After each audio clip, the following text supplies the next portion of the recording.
जैसे एक शूरवीर योद्धा सामने से वार सहकर कदम आगे बढ़ाता है, ऐसे तुम्हें वीर योद्धा की तरह चलना होगा। कायर मत बनना, तुम्हारे जीवन में कठिनताएं आएंगी। चल चला चल राह में अनुभूतियों का ले सहारा, कौन तेरा साथ देगा व्यर्थ में किसको पुकारा। उन्हीं के ऊपर ज्यादा प्रहार करते हैं जिनको रोना धोना पसंद है, इसीलिए समझाते हैं अपनी बात किसी से कहो मत। उपासक को कभी नहीं कमजोर पड़ना है। अपने मन की बात किसी साधक से भी नहीं कहनी कि मेरे अंदर काम आ रहा है। ऐसे तो जप नहीं पा रहे हो, अपराध करके जप पाओगे? अपराध का सीधा प्रभार होता है भजन ना होने देना।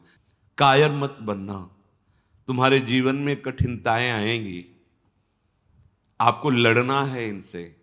लड़ना क्या, आप प्रियाजू के हैं, ये ठसक रखेंगे, डर के भाग जाएंगे। कभी कभी ये अति भीषण बन तन मन पर है छा जाती, ऐसी वासना छा जाती, कुछ सुनाई नहीं देता। बस जो वासना की प्रेरणा है बस वही करना है। अब उपासक घबरा जाता है। अच्छा, जो बड़े महापुरुष हैं, अब उनके लिए दूसरा कोई बचा नहीं जिससे वो करुणा करें। बात समझो, सब में वो अपने आराध्य देव को देख करके शांत हो चुके हैं। जो साधक है उसे समय नहीं है कि सहयोग करे, क्योंकि वो अपने लक्ष्य में दृढ़ है। तो सच्ची मानो, आपका विश्वास और आपकी श्रद्धा ही केवल आपका साथ देगी। इस मार्ग में कोई तुम्हारा साथ देने वाला नहीं, साथी नहीं है। और जो साथी बना के चला वो गिरा, ये भी बात समझ लेना। चल चला चल राह में अनुभूतियों का ले सहारा। अगर तुम अपनी अनुभूतियों को अपने साथ रखोगे कि पग पग पर मेरे कृपालु आराध्य देव ने कैसे मुझे संभाला है, फिर कोई तुम्हें जरूरत नहीं किसी के सहयोग की। तुम्हारी अनुभूतियां ही तुम्हें आगे बढ़ा देंगी। चल चला चल राह में अनुभूतियों का ले सहारा, कौन तेरा साथ देगा व्यर्थ में किसको पुकारा। इस मार्ग का साथी केवल हरि का भरोसा, हरि का बल है। जो निराश होकर के रोने लगता है, ये भेड़िए की तरह है और बालक के ऊपर ही इनका प्रहार होता है। वयोवृद्ध या ज्ञान वृद्ध के ऊपर भेड़िए का प्रहार नहीं होता। ये काम क्रोधादि उन्हीं के ऊपर ज्यादा प्रहार करते हैं जिनको रोना धोना पसंद है। किस बात के लिए, मुझे ये चाहिए, मुझे ऐसा, मुझे रहा नहीं जा रहा, मुझे सहा नहीं जा रहा, मेरे से भजन नहीं हो रहा, मेरा मन नहीं। तुम मन हो, तुम तन हो, तुम भोगों के अभाव से ग्रस्त हो? नहीं नहीं, भूल मत करो। जो निराश होकर रोने लगता है उस पर ये विकार हावी हो जाते हैं। इसीलिए समझाते हैं अपनी बात किसी से कहो मत, क्योंकि नासते विद्यते भावो ना भाव विद्यते। इनकी सत्ता ही नहीं है काम क्रोध लोभ की। जब आप इनकी सत्ता देते हैं, स्वीकार करते हैं, तो ये आपके ऊपर हावी होते हैं। सच्ची अगर सत्ता ना दे तो इस समय नहीं दे रहे हो सत्ता, कौन सा विकार आपके ऊपर चढ़ा हुआ है। अभी आप उनका चिंतन करें, उनकी सत्ता दे तो अभी जिस विकार का चिंतन करेंगे उसी विकार से ग्रसित हो जाएंगे। जो कमजोर अपने को महसूस करता है, देखो दैन्यता भगवत मार्ग की वो अलग बात है, लेकिन विकारों के लिए कमजोर होना ये भगवत मार्ग के पथिक का लक्षण नहीं है। सहना ही तो है ना, भोगने के बाद तो और डबल सहना होता है। तृष्णा होती और कामना होती, दोनों। जब तक भोगा नहीं तो केवल कामना थी, और जब भोग लिया तो उसकी तृष्णा भी साथ है, तो जलना तो पड़ेगा। तो ऐसे जो भयावह दृश्य उपस्थित कर रहा है मन विकारों को लेकर के, उपासक को कभी नहीं कमजोर पड़ना है। अपने मन की बात किसी साधक से भी नहीं कहनी कि मेरे अंदर काम आ रहा है, मेरे अंदर ये विकार। बिल्कुल उनकी सत्ता नहीं देनी। तुम्हें परेशान नहीं होना, तुम्हें दुखी नहीं होना, तुम्हें रोना धोना नहीं है। अब सहा नहीं, मार देंगे, पक्का मार देंगे, भागना पड़ेगा। ये वीरों का मार्ग है। हो भयभीत छोड़कर साहस, जो कापुरुष भाग जाता। कापुरुष कहते हैं कायर पुरुष को। इस मार्ग से कि अब हम नहीं, अब हम भोगों के लिए जा रहे हैं, तो जाओ। क्या आगे लिख रहे, भाग न पाता। गिर पड़ता हो, बुरी तरह कुचला जाता। ये विकार उसका नाश कर देते, फिर रास्ता नहीं रह जाता। जो चढ़ाई का भगवत मार्ग का बहुत बहुत बहुत भयभीत करने वाली ये बात है। अगर भगवद आश्रय छोड़कर भोगों में आप चले गए तो देखो, धाम छूटा, प्रिया जो छूटी, नाम छूटा। ऐसे तो जप नहीं पा रहे हो, अपराध करके जप पाओगे? अपराध का सीधा प्रभाव होता है भजन ना होने देना। जैसे कोई सोचे कि हम मनमानी आचरण करेंगे, गुरु आज्ञा उल्लंघन, शास्त्र विरुद्ध, और फिर मंत्र जप लेंगे, भजन कर लेंगे। बिल्कुल नहीं। एक बार भी निज मंत्र स्मरण नहीं कर सकते, एक बार भी आप भगवत स्मरण करने का अधिकार नहीं रख सकते। पापवंत कर सहज स्वभाव, भजन मोर ते भाव न काऊ। जो पे दुष्ट हृदय सोई होई, मोरे सन्मुख आओ की सोई। लड़ना है, बड़ो ही कठिन है भजन ढिग ढरिबो। जैसे एक शूरवीर योद्धा सामने से वार सहकर कदम आगे बढ़ाता है, ऐसे तुम्हें वीर योद्धा की तरह चलना होगा।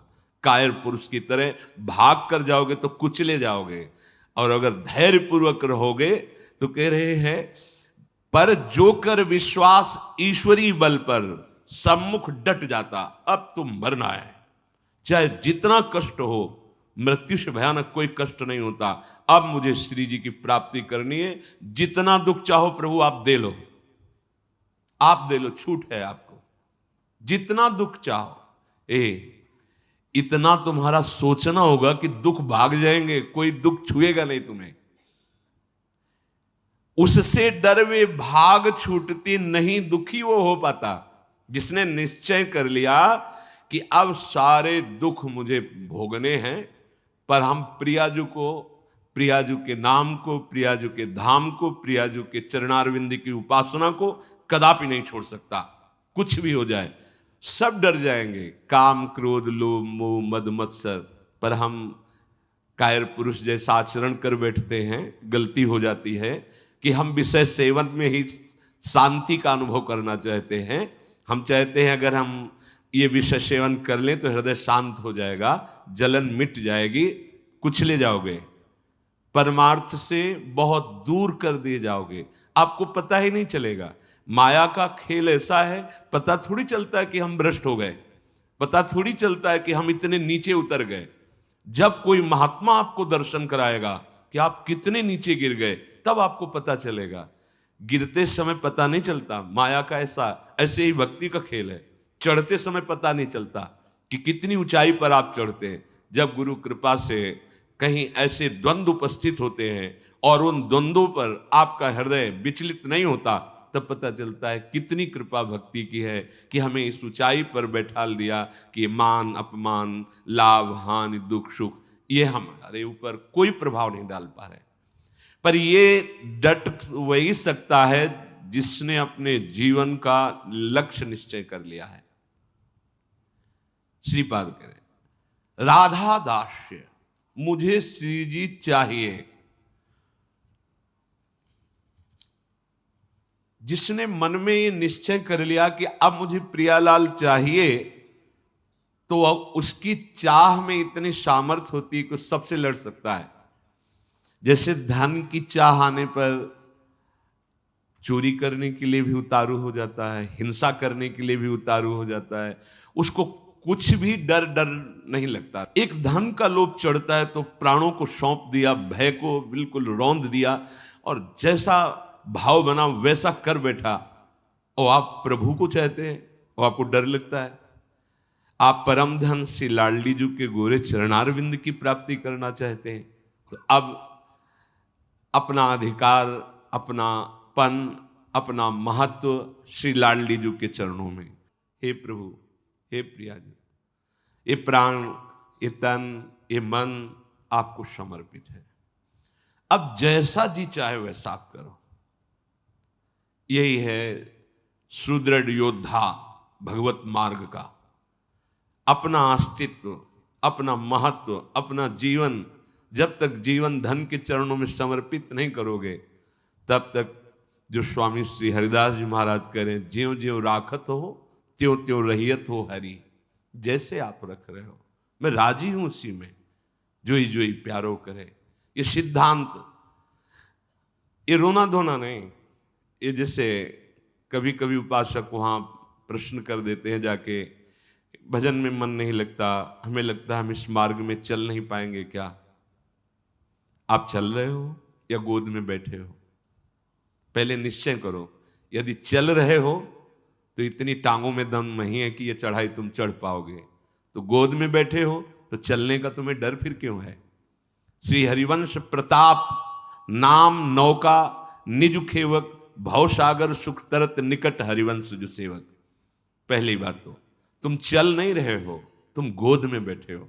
ये जो सौंप दिए मन प्राण तुम्ही को, सौंप दिए ममता अभिमान, जब जैसे जी चाहो बरतो, अपनी वस्तु सर्वथा जान। ये चलने वाले पथिक का नहीं है, ये समर्पित पथिक का है। बैठ गया प्रभु के चरणों का आश्रय लेकर। दूसरी बात, कभी कभी मना स्थिति ऐसी होती है, वो टिकाऊ थोड़ी है। कबहू तो थोरो भजन, कबहू होत विशाल, मन को धीरज छुटे नहीं, गहन दूजी चाल। कभी कभी मन नहीं लगता है तो क्या, अरे वो स्थिति आई है, प्रमाद की स्थिति, तमोगुण के कारण कोई कुसंग बन गया, जिसके कारण ऐसी स्थिति आई है कि आपको डर पा रही है कि भजन नहीं होगा, हम पूरा जीवन निर्वाह नहीं कर। नहीं, ये तात्कालिक है, थोड़ी देर में कोहरा हटेगा और आप प्रसन्न मन से चल पड़ेंगे। हे प्रभु, ये जीवन मेरा आपके चरणों में समर्पित है, क्या परेशानी? हे नाथ, मेरा मन, मेरा तन, मेरा प्राण आपको समर्पित है, आप जैसा चाहो खेलो,